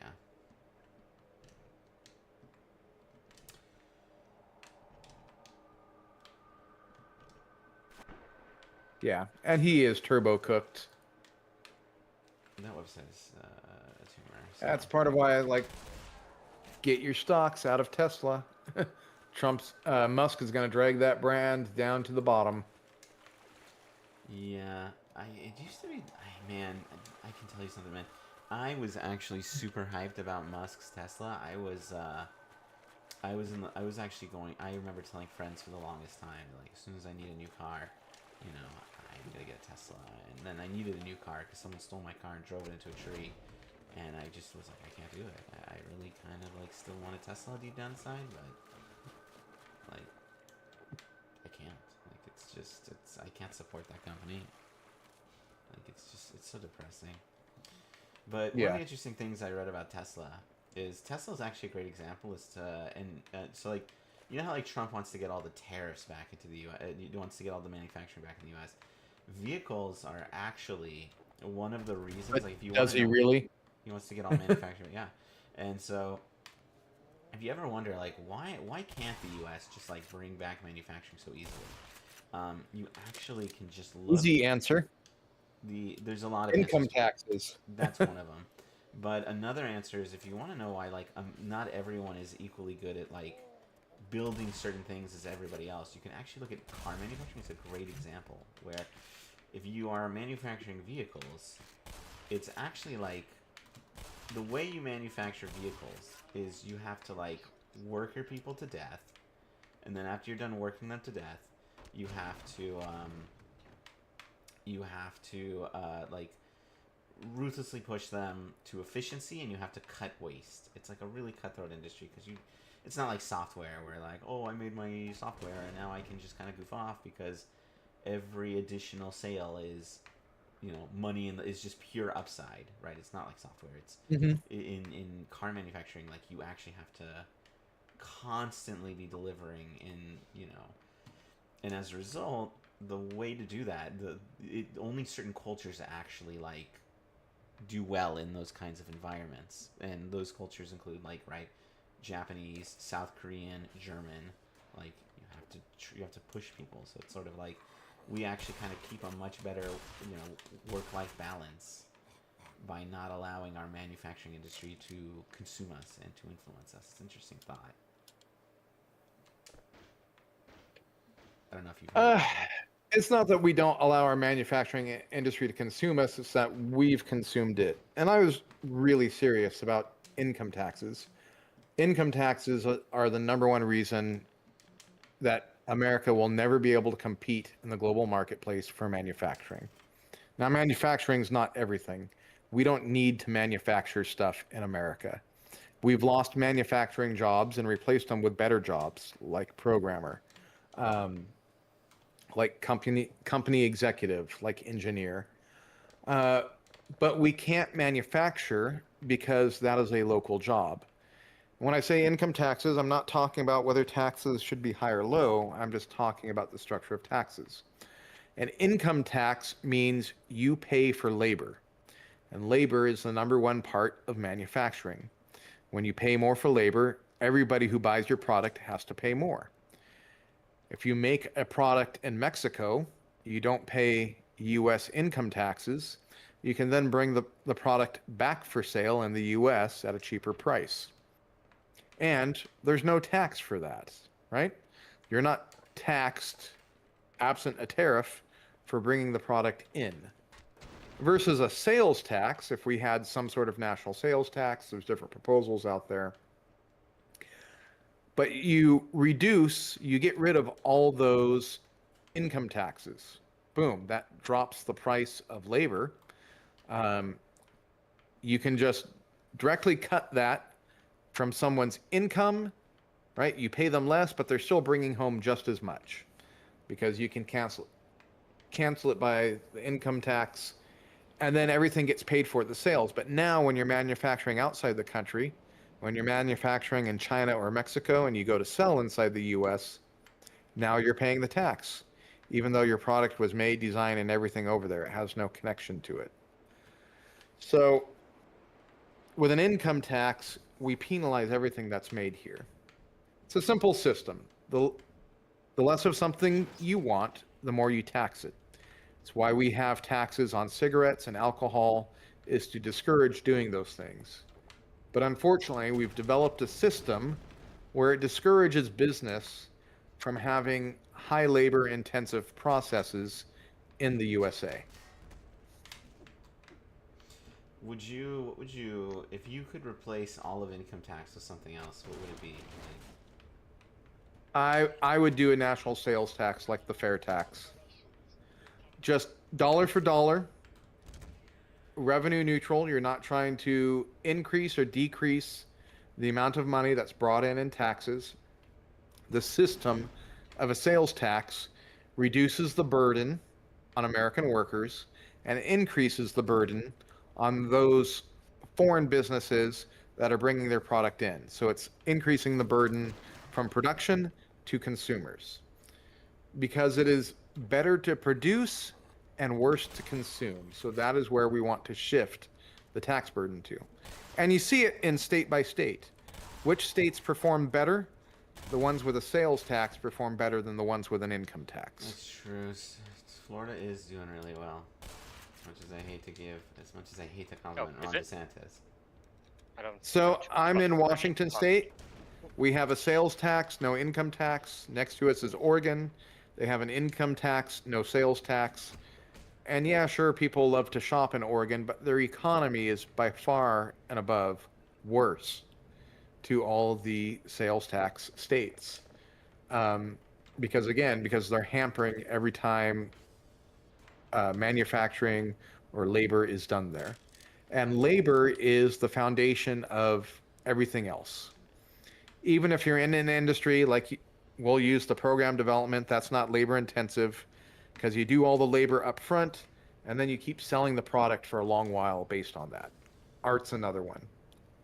But you turn around, you have to buy groceries. That is a labor intensive product.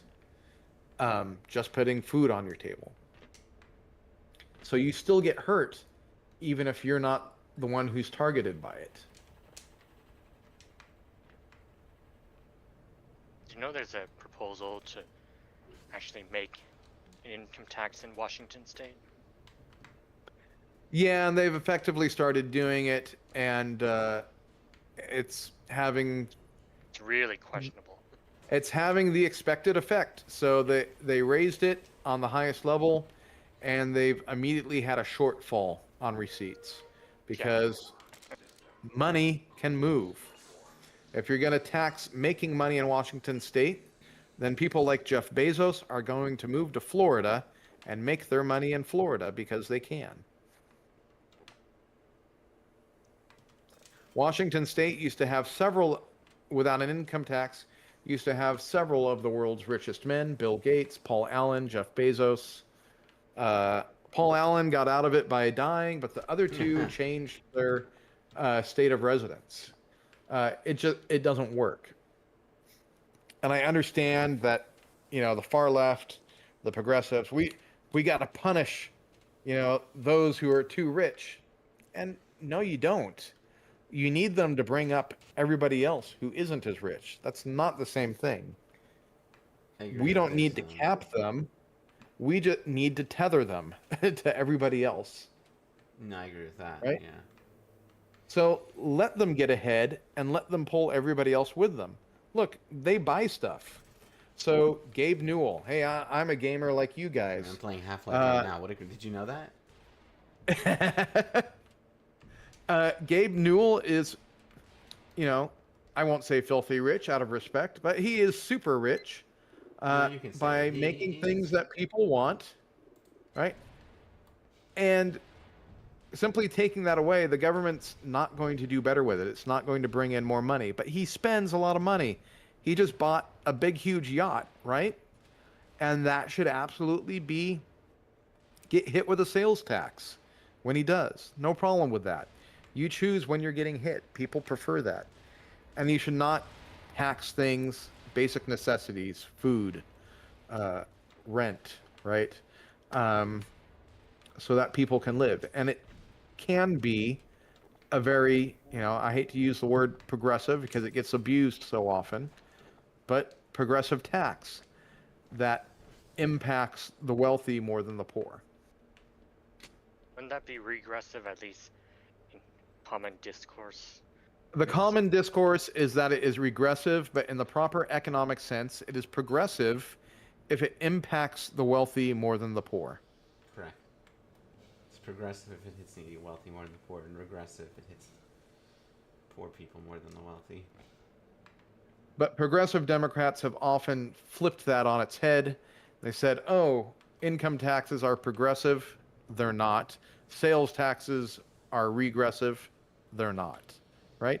It can be. Why would sales tax be regressive? I've never heard that argument. So the excuse always given is like, oh, because poor people have to buy food and pay rent, and you're gonna sales tax that. Well, no, Sure, but they also get income. you don't. You don't put a But sales tax on You everything. can control income tax. That's Wait, no, what? never mind. Glad you did. I'm in Washington Fuck State. that. There's no sales tax on groceries, and there shouldn't be, Okay. right? But wealthy people, when they're going out to an expensive restaurant, they pay sales tax on the service. Yeah. So no, it is inherently not a regressive tax.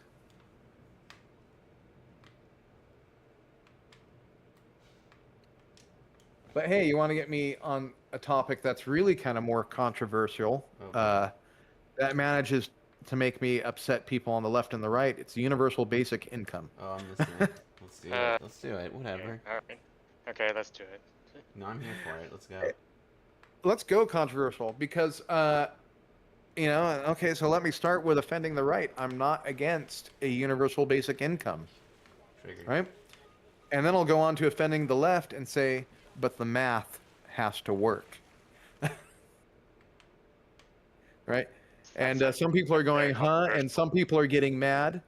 But the truth is that in most UBI schemes that are proposed, fail the math test because you end up taxing people a ridiculous amount. The one that works, I support the same form of universal basic income as Nobel Prize winning economist Milton Friedman. And that is the negative income tax. Right. Yep. You have to eliminate the welfare, the food subsidies, all of that, and you replace them with a basic income, right? You're not capping what people make. It applies to everyone, and it's just enough to meet some of your very basic needs. And we're not talking about healthcare. It's not any of that. Just that everybody basically would get like $500 a month, and that makes sure you eat, right? Mm-hmm. Doesn't necessarily put a roof on your head, but it's evenly distributed. And it can be paid for easily with a national sales tax. What about? And so, if you are the wealthy person and you're buying something you want, you're not being ridiculously taxed. It's not subjective like all the income tax exceptions and bonuses are. You're buying something you want, you're getting something you want, you're paying a tax, and a portion of that tax goes to support the basic income that meets everybody's needs.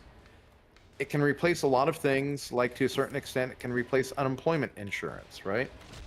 And the more you close those programs, you can take that money and increase the amount of the negative income tax. So it's one where the math actually works out that the government could afford it and make it work. About reforming the rest of the welfare. Yep. But people don't like that because it's not full of as many fake promises for being super wealthy. But those promises are fake because there's no math behind them to actually pay for it. What do you think of the idea that it could be funded by a wealth tax? So the issue with a wealth tax is why are you going to keep trying to be wealthy? Yeah. If you take away people's incentive to get that, they're not going to do it. The thing with a sales tax is you can still get the thing. You want that super yacht? You're Gabe Newell, you want the super yacht? You can still have it, right? You're not even paying the income tax anymore. Though if you're Gabe Newell, I doubt he's getting hit with one at all. But you are paying the sales tax.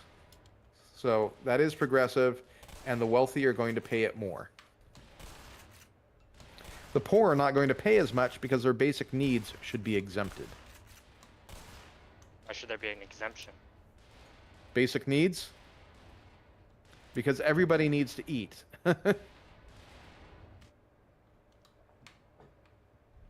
You should not be taxed for staying alive. Shouldn't there be Terrible this game. equality in taxation? But there is, because the tax isn't affecting someone as a person. You choose what you eat, right? And you choose when you spend it on things that are non-essential, non-food items, right? You don't have to have the super yacht, but if you're buying the super yacht, you're paying the tax.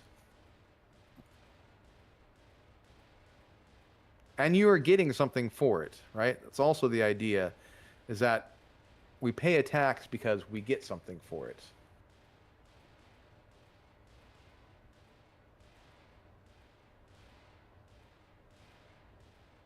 I need a quick 1-minute break because I've been talking and I need a drink. That's fair. How's the game going? I'm struggling. What game? Like, aggressively. I don't know. I have no idea what I'm doing now. It's not game? good. We are not gaming here. I'm getting demolished. And I have no idea what to do. I feel like it almost feels like I soft lock. That's how like rough I'm having it right now. Damn. 'Cause I don't know how to get around this thing. I can't even suppress him anymore.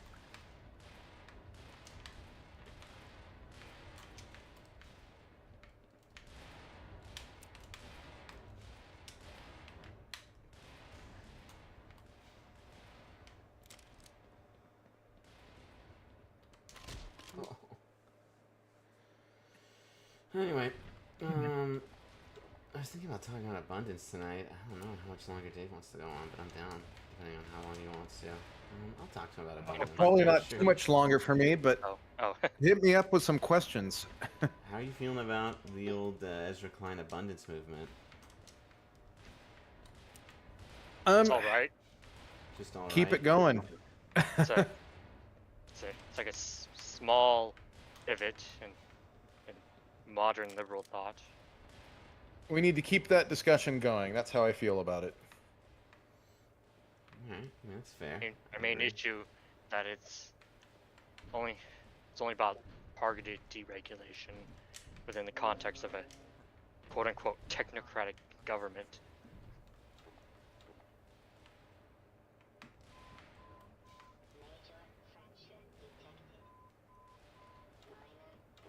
Yeah, so I like what he's doing. I like the Yeah. discussion he's having. It's a very needed national conversation.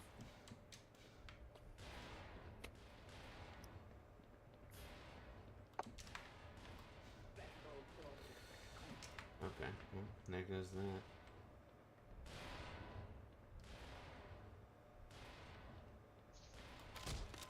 Man, I'm struggling. Black Mesa did cancel Black Mesa. Yeah, we're getting pretty political here. I know we've run out of things to talk about, but no, we haven't run out of things. We can talk about other things. What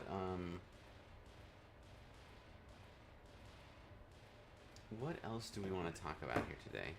We've got to have something.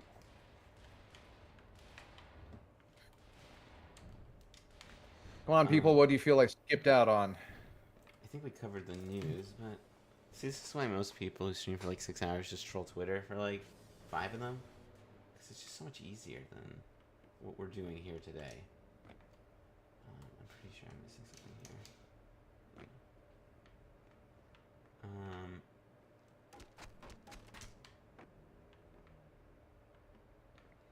How do you think it's gonna go in New York with Mamdani? Do you think he's gonna actually? Is it just gonna be like mid? Is it gonna be like? I'm not holding my breath of anything good to happen.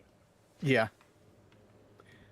That's it. So, like, I mean, his the bus is idea being for made government free grocery sounds like stores insane. is going to It's like- fail.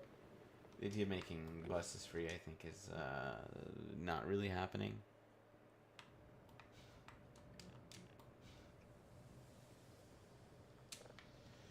The populist ideas he's promoting are failures, and no matter how popular they are, they can't change the underlying reality that socialist policies don't work. This sounds That really they different. don't work I don't is know. that they're immoral. I mean, there's that too, but they don't work. Government cannot run as a business well because it's not a business. It's funny, Yeah. I meet people who think that like a lot. Businesses work So- because they find ways of moving resources to the customers, to the consumers, as efficiently as possible. Government run grocery stores don't have that incentive. I think I'm gonna They are switch games. far more wasteful, So- which makes the prices even more in areas where they already failed because of the prices. So it doesn't work. It can't work. I'm gonna try playing some. I'm gonna try switching games to E33. That would be a I've good been wanting to. alternative. For a long time I didn't know that Walmart. Sorry about that. What were you saying? I didn't know that Walmart is banned from operating in NYC. Apparently. Is it? I had no idea, but I guess that makes sense. Yeah, Seems think like so. the I think kind it of should be thing that they would unbanned. do. Sounds like a very New York thing to do.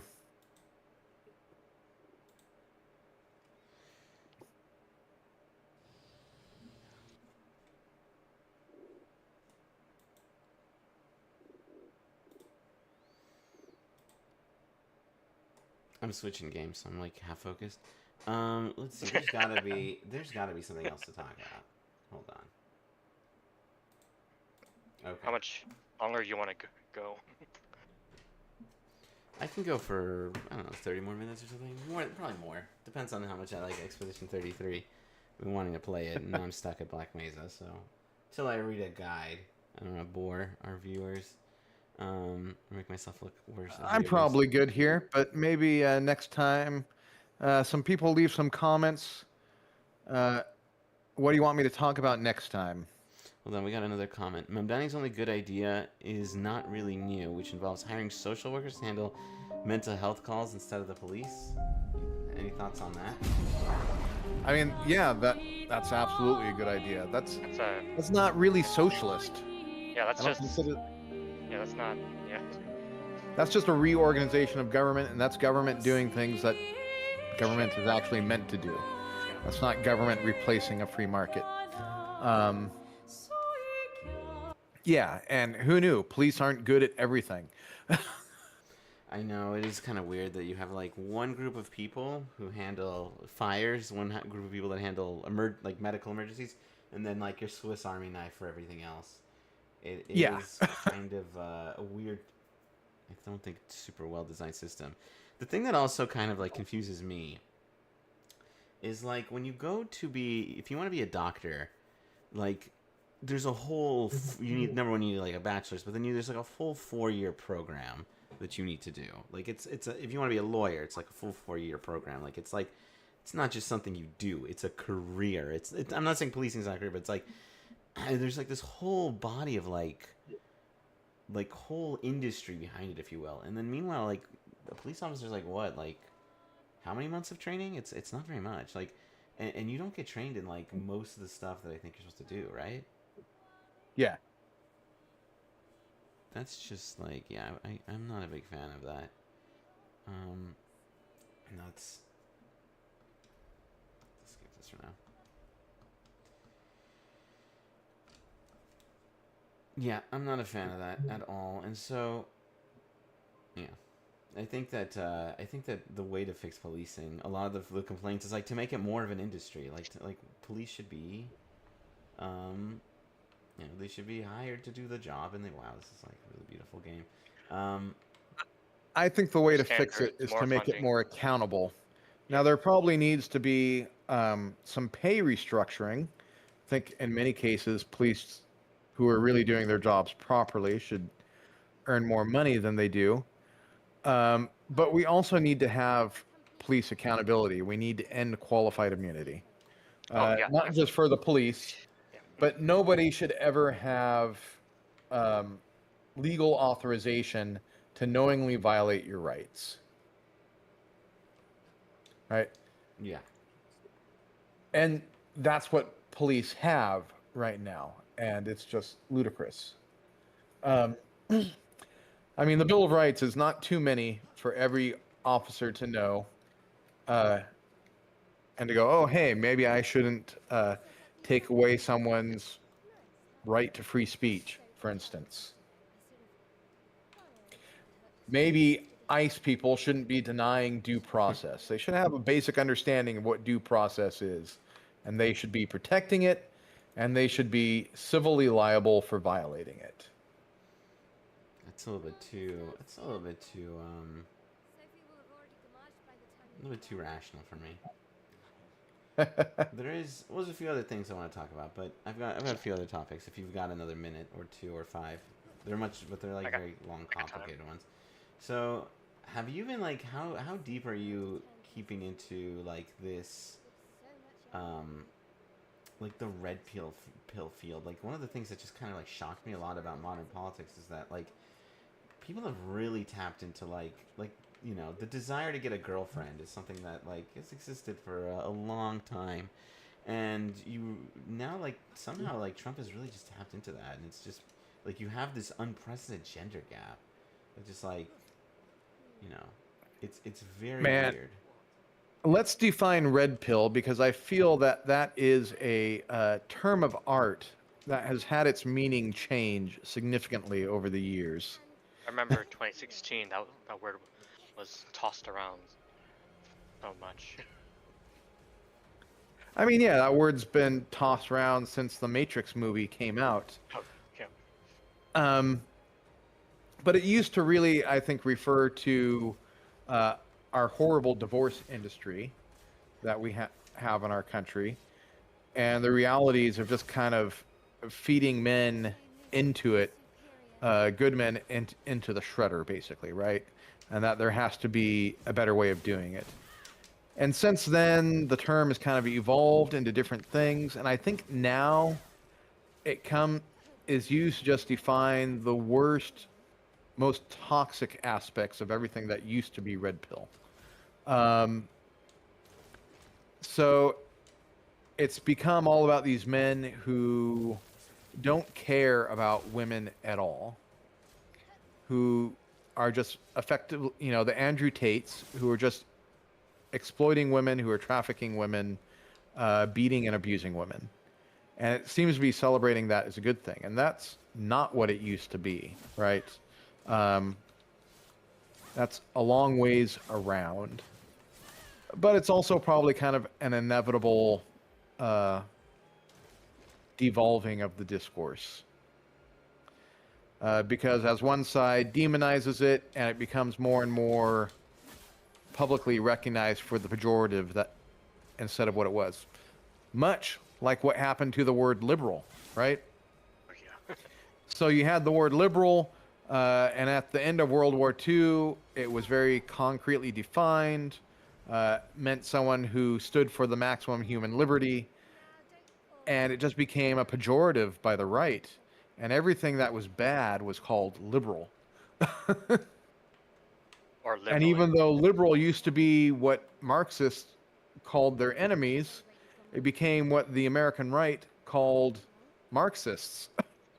It's funny how that. Oddly enough. It's funny how thing. And I feel like we've kind of had that almost full circle movement with the use of the word red pill. Not quite full circle yet, but I think it may get there.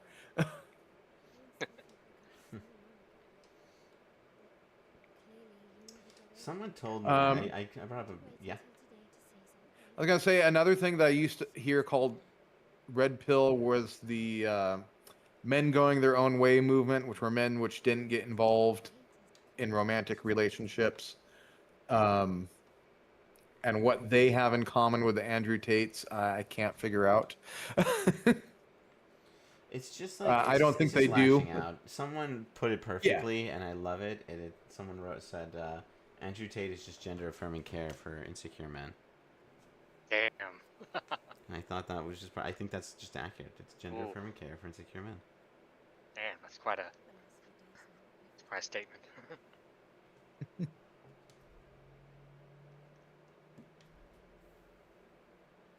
Yeah, they're not wrong.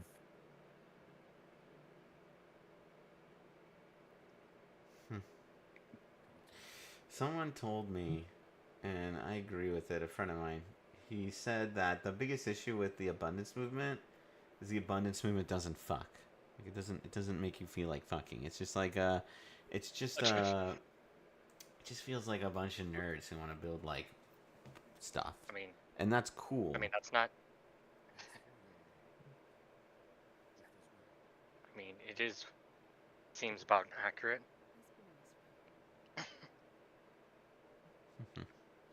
Well, it needs course, to I not doubt be they're very- accurate. I don't know. We got to capture that like that. I don't know if you like the Unfortunately- Bernie energy, if you will. Like abundance needs to have that like we're building for something energy that we just don't have. Spoon Wish they built 1818 That didn't said. include banning fossil fuels. Say again. I wish what they want to build didn't include want to ban fossil fuels. Yeah, I mean, we definitely want to talk about phasing it out, but I agree that we need. Man, you're quiet. Or man, maybe it's just me. We definitely need to phase in some green energy, but that's the way you know we need to build more. We need to build more solar, and that's just getting increasingly impossible. And I hate that. Young men took a chance on Trump in 2024, but they mostly I swung think back not in solar. We have to 2025. look at nuclear, particularly fusion, is the future. Yeah, definitely. Nuclear. You Yeah, I was think? about to That's say. interesting. Yeah, Nuclear, yep. You can't power. You can't just have the grid fueled on wind and solar and call it good. Yeah. They don't produce enough power for one thing for the needs of modern society. And contrary to claims that they are not cheaper, No. that's They're not even necessarily more environmental. The windmills have a high cost in birds, in habitat loss. The solar, when not done properly, can also impact habitat a lot. Nuclear, small footprint, huge energy output. We just have, and we've got newer technologies. We're not talking about the nuclear technology of the 1970s. Talking about fusion reactors or thorium salt reactors. They're far cleaner and far safer than the nuclear reactors of the past. Yeah. And we have And those mini were pretty safe reactors too. It's just like everyone being focuses on Chernobyl, used but to nuclear's always been please just don't top bring up tier. Chernobyl. Ah, God, that was a matter of complete skill issue. Yeah. Okay, I think I've actually run out of topics that I want to talk about for tonight. So we've been going for a little over 2 hours, so I'm feeling like we can call it until we get more topics. I'm sure the news cycle will have us with new stuff very soon. Something will come up. There will be Probably. something new soon, yeah. Probably due to our Yeah. government in one way, which Alright. would not surprise me at all. Yeah. All right. Thank you both for spending your Saturday nights with me, and thank you guys on Yeah, no stream for problem. doing so. Yeah. Please follow us on all the streaming, and all this stuff. And if you guys ever want to join these conversations, feel free to just jump in the Discord. This Immoral Axe over here is just like some Discord rando who just comments. We toss them on. But we hope you've appreciated the conversation in the community. We're growing a lot. We've got a lot planned for 2026, so including a lot of streams with guests and stuff. So please stick around. And if you're on the Discord, I am always posting the news articles that I'm reading and reacting to, so you can get the advance on what's going on. All right, everybody. Thank you so much. I hope you have a lovely night.